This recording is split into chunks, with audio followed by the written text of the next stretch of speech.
next. We're working on the next title. Yeah, which is the remake of. It's called Abe's. Oddworld Story. Well, sort of. So if we were to put this in comparison to New and Tasty, New and Tasty, we looked at the following way, which was we said, you know what, the script of New and Tasty was sort of like that. Almost like that mature nursery rhyme that we wanted it to be. It was told in rhyme. It was different things, but it really sort of, as an arc, we went, you know what, for that classic, time has treated it well. Let's keep the script. And we were thinking about it like, what happens in Hollywood when they remake a movie? Why the remakes we almost never like as much as the original? And one of my favorite films of all time was Time Machine. You know, the original film, which was, I used to have a poster right in front of me, but I think it was like 1950s or 60s or something, and 60-ish. Forgive me, I'm wrong, so forgive me. Don't worry about it. I've never even seen it, so you can do no wrong. Oh man, I know. I read the book. I enjoyed the book when I read it as a kid, but I'd never seen the movie. Let me ask you. You've seen Star Wars, right? Yeah. Okay. You've seen Lord of the Rings, right? Yeah. Okay, man. You haven't seen Time Machine? Like, what do you put it up there with those two? Yeah, man. This is serious. You gotta check it out. It's Wells, right? So, anyway, it's one of my favorite movies of all time, and then I think it was Tim Burton remade it later, and it was just, it wasn't all in the same capacity. Right? Sure. And we see that occasionally with films, and we were like, hey, why didn't they just remake Time Machine with the same script? The script was great. Why didn't they just remake it with 21st century technology? That would be mind-blowing, right? Forbidden Planet, same thing. Just keep the same script, The Day the Earth stood still, just keep the same script, and it could be great. So, although they did do a pretty good job on The Day the Earth stood still. That was okay. Yeah, Keanu. They had Keanu, which is like, okay. But what's his name in The Matrix? Neo. So Neo saves the day in as the alien. But to the point, and to your question was, on remaking Abe's Odyssey, we said, look, we have it's not just in HD. We're going to totally redo it with 21st century technology, but we want to keep the script the same, and we want to learn from 20 years of game design since. So how do we improve it but keep the heart and keep the script the same? That was our mandate internally for New and Tasty. And for Exodus, Exodus had a different beginning. And long story short, Exodus happened in a basically a situation where we had delivered a hit for the publisher, and our plan was to sort of take, probably another 2 years. And I'm not saying it was a smart plan, but it was probably taking another 2 years on the next title. What happened was we were one of the few titles that delivered for them that Christmas, and this was GT Interactive, and it was a new big, hope, a new big hope of game publishers. Okay. And so they were going after things really aggressively. But what happened is a few of the other titles slipped at Christmas and completely hammered this company's public stock value. But we made it on time, and we gave them a hit. So, of course, that put us in a bad spot, because now they're saying, we need your next game for next Christmas, and you're the guys that came through for us, so you have to do it. And at the time, they owned about half the company. So just being good partners, this is life and business, right? So you got to play. But what that meant was we had to get done a title in 9 months, and the previous one took us over 2.5 years. So that was a big challenge. And what that meant was we had to scream through the script, and at the end of the story, so instead of being like, are we happy with this script and are we going to move forward in development, it was more like, you got a week and a half to get the script signed off because we have to move into development, which is a problem I call sequelitis. Sure. Right? Meaning, why is it that the things that we see in movies and stuff, the sequels is rarely as good as the original, but sales might be twice, something like that. But rarely does it have the same heart, and the reason is usually time pressure to get to market, and then the business changes. The Matrix 2 was not the Matrix 1, and the Matrix 1 was better, but it only had about 1/10 of the budget. I'm exaggerating there, but it was much smaller budget. Right. And so in our case, we built Exodus, and the team did a great job. We did it. It was a Herculean task that was done in 9 months, but what it meant was the script was not necessarily sort of the heart of what we wanted to communicate. And time and circumstances, got us there. So now when we look back, and we had polled the audience before we started, when we announced that we were making New and Tasty, we said, what do you want us to make next? And this is our core fan base who we listen to. Mm-hmm. And no matter how brutal it can be sometimes, you're like, oh my God, okay, they're really upset. But we listen. And what they said was, we want to see Exodus done. If you do a good job on New and Tasty, we want to see Exodus done that way too. Is this just like tweets, like responding to the Twitter post? Do you have like a poll on the site, or what exactly is it? Poll Facebook, poll our website, forums. Okay. And that's what we would do. We would poll the forums. So Facebook and like that. And people get, so you set up a poll and people like polls. I like polls. But anyhow, then we get thousands of responses and we have a better idea of where the herd is.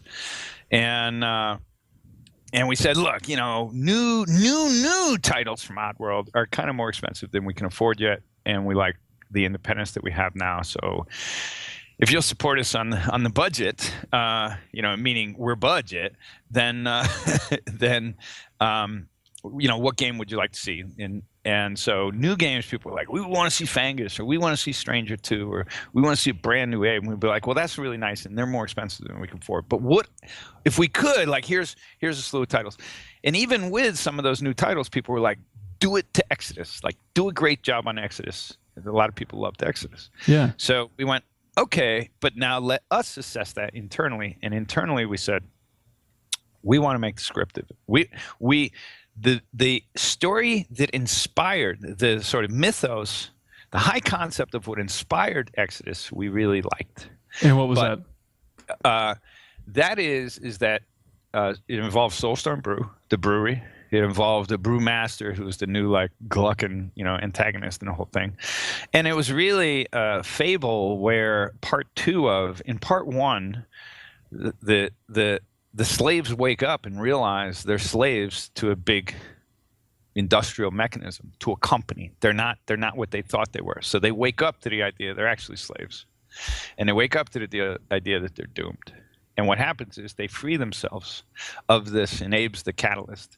They free themselves of this oppression. And Abe's Exodus was about, and now the slaves start to realize, this was at the heart of it, the slaves start to realize that they are slaves to their own addictions and habits, and they're played that way as well. So they don't need to be directly employed, but they can be directly manipulated through consumer products, through addictions, through things like that. Light theme, really, really lighthearted for the kids out there. Yeah, we figure that's some really good childhood topic stuff. A light fare for the family. So that was at the core of it. And Oddworld has never been something where you walk away and a marketing department goes, if someone would just build a game about genocidal, Soil and Green type content, we think it'd be a big hit today. I mean, that is not where we get our ideas from, right? It's not the marketing department saying, we think we could sell this. We're like, nah, this is crazy. But what we do believe is this resonates more relevantly to the audience, and this is not things they're getting in a lot of what they're eating. Yeah, so the media diet. So the idea is it's kind of a reboot of the Exodus concept. Is that how you describe Soulstorm, the new one? So I have rewritten Exodus, and it's no longer Exodus, but it's inspired by the Exodus story. And then what we're using that as the spine, and we're using the gameplay flow as the spine to inspire this title. And the title is still about a brewery. It's still about brew. And it's still about Abe having just freed the slaves of Rupture Farms, and now having to bring basically an exodus about, which is why it was named Exodus, was really the freeing of the slaves and following their leader, right? So is it just the idea that you want to kind of appease both camps and both worlds? No. It's less of that, and it's more of what makes a great title. Sure. So what we're saying is we're going, okay, we're listening, we hear your feedback, we appreciate what you're saying, but if we're going to go remake Exodus, which was a big story and a big game, we're going to make it what it was originally intended to be, not what we got done in 9 months, and it starts with the script. That's really interesting. So at a very practical level, which I think you'd appreciate, Game Informers likes to get into the development of things, right? Yeah. Like, why did you make these decisions? At a very practical level, a lot of time is spent on developing each of the puzzles, spent on layout, spent on developing mechanics, these types of things.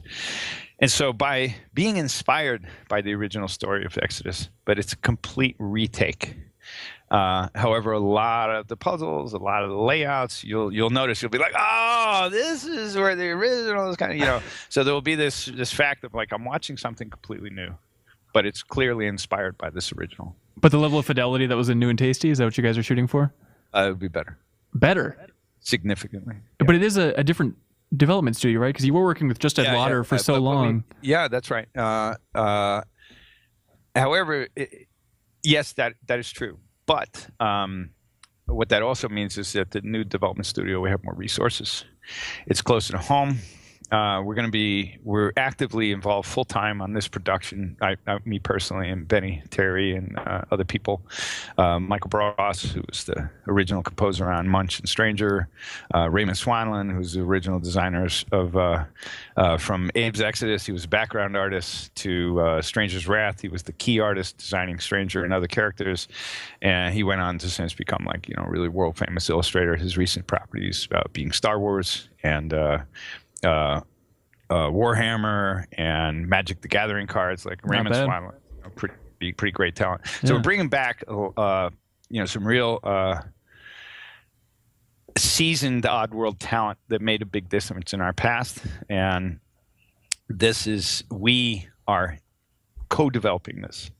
So we are actively in the trench, myself personally, full-time from beginning to end. New and Tasty didn't really go that way. New and Tasty was kind of on autopilot at Jaw, and then I came in the last 9 months and we wrapped it up. Just because that was a more faithful remake? It was a more faithful remake, and we didn't realize how much exposure New and Tasty was actually going to get. That's the truth. So we had one budget on it originally, and we thought it was going to cost this much. It wound up costing us that much, right? It literally, that's pretty accurate. And at least 4 times more than we expected, and we're self-financed, so it was very difficult. But we got something done basically with our focus over the last 9 months on a 3-year development. And in this one, we'll be involved with the development the entire time, and we're shooting for, inside of a 2-year release. Nice. And but we're not given a firm date yet because that would be dumb. Right. And now we hit the ground running with the engine that exists for New and Tasty, which was a ton of work to get Unity to deliver Unity and Tasty. And I don't mean that as Unity a corporation. I just mean that Unity as a company was actually surprisingly responsive and supportive to requests that we had in their core animation system, core lighting, core shaders. There's a lot of different requests. We go, look, guys, with the way this is being done, you can't get this type of an effect. With the way that's being done, you can't get this type of animation, fidelity.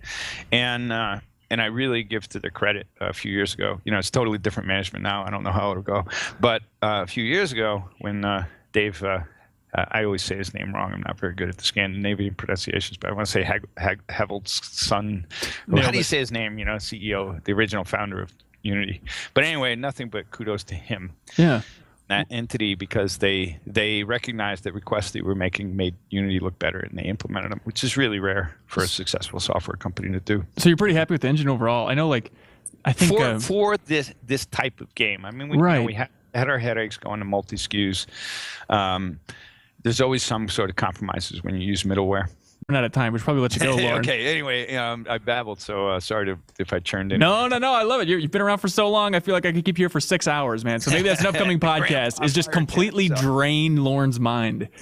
All right. Cool. But so Oddworld Soulstorm. What's the time frame? When can we look forward to that? So Soulstorm is coming, and within our schedule is our production schedule is trying to hit and release within 2-year window.